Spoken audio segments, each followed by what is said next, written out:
In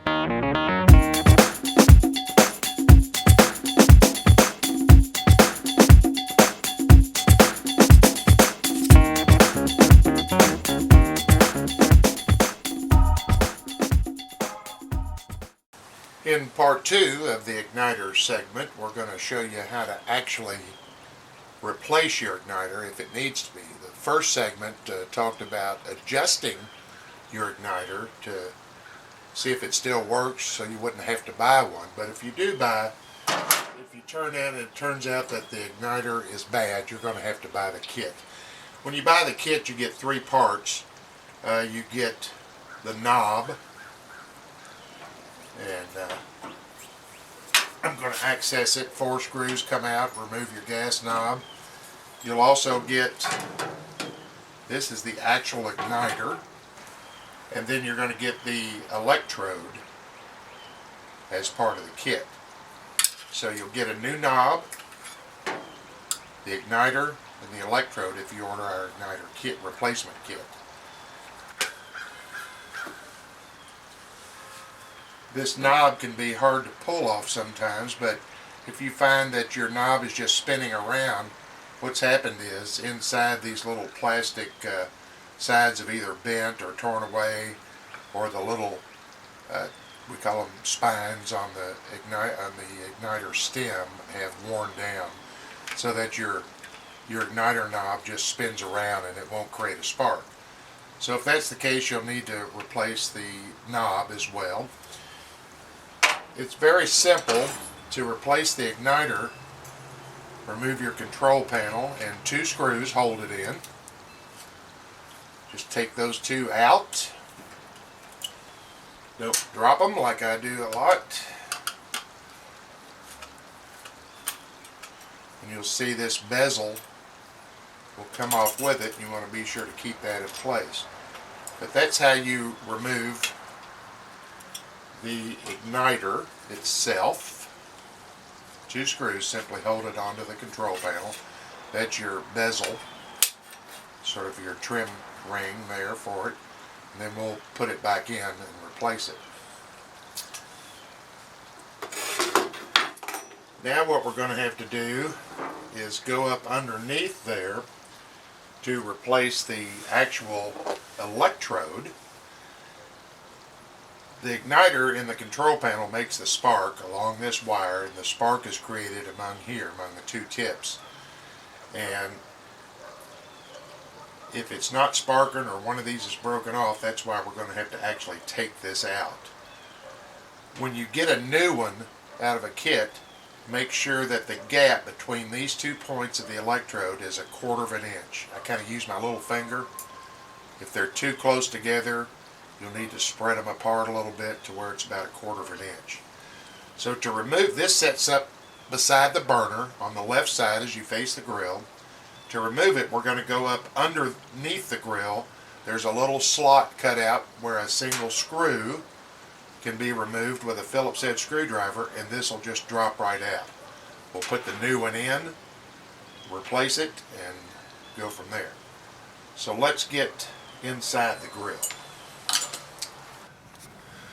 Okay, here we are up inside the underneath side of the grill. We're going to remove that electrode. We're going to unscrew a single Phillips head screw and drop it out and put a new one in. As with always, I'm going to turn the gas off.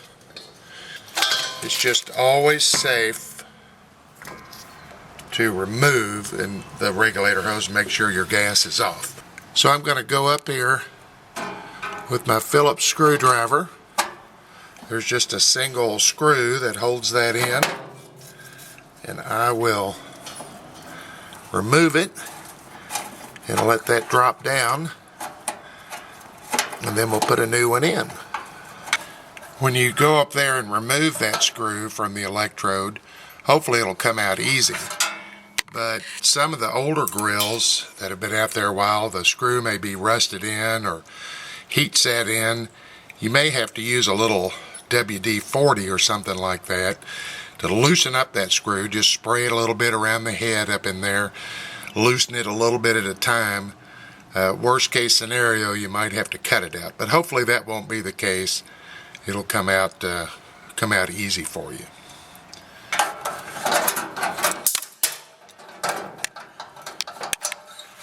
And there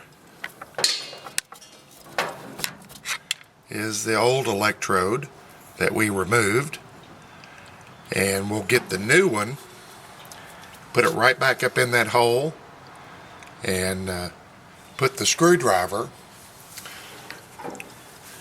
into the Phillips head, and you can see I'm pointing at it back into that little hole there.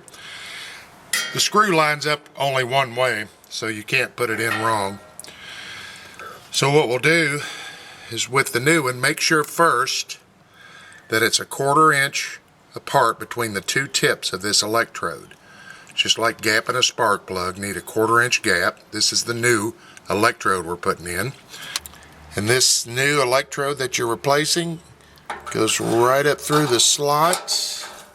You'll line it up with the screw hole. Can't see this very well, but that's what you're doing. And then you'll put your little screw back in with your Phillips head. And that's the way you replace the electrode. Now we'll, in a minute here, replace the knob and the igniter. So after you've gone up there and replaced the electrode, you'll want to replace the igniter as well.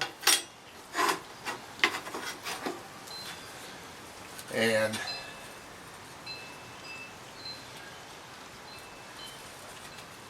turn your faceplate right.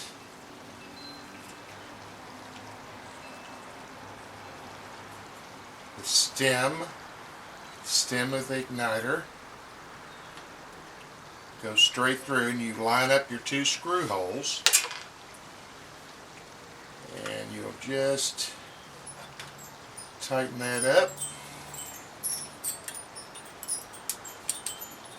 There's two threaded slots on one side of that igniter, and you just put these screws and that'll hold it in place. Put the other screw in, and this is going to get your new igniter in there ready to go. And as I say, if you need a new knob, you can put that back on as well. Simply just push it on until you hear it click. Now that's going good. You've got your new igniter installed. You've put in your new electrode. You simply hook the wire back up and then reinstall your control panel. 4 screws. Put your gas knob back on, hook your gas back up. You're ready to start grilling with a brand new igniter. And that's how you replace the igniter in a Holland Grill.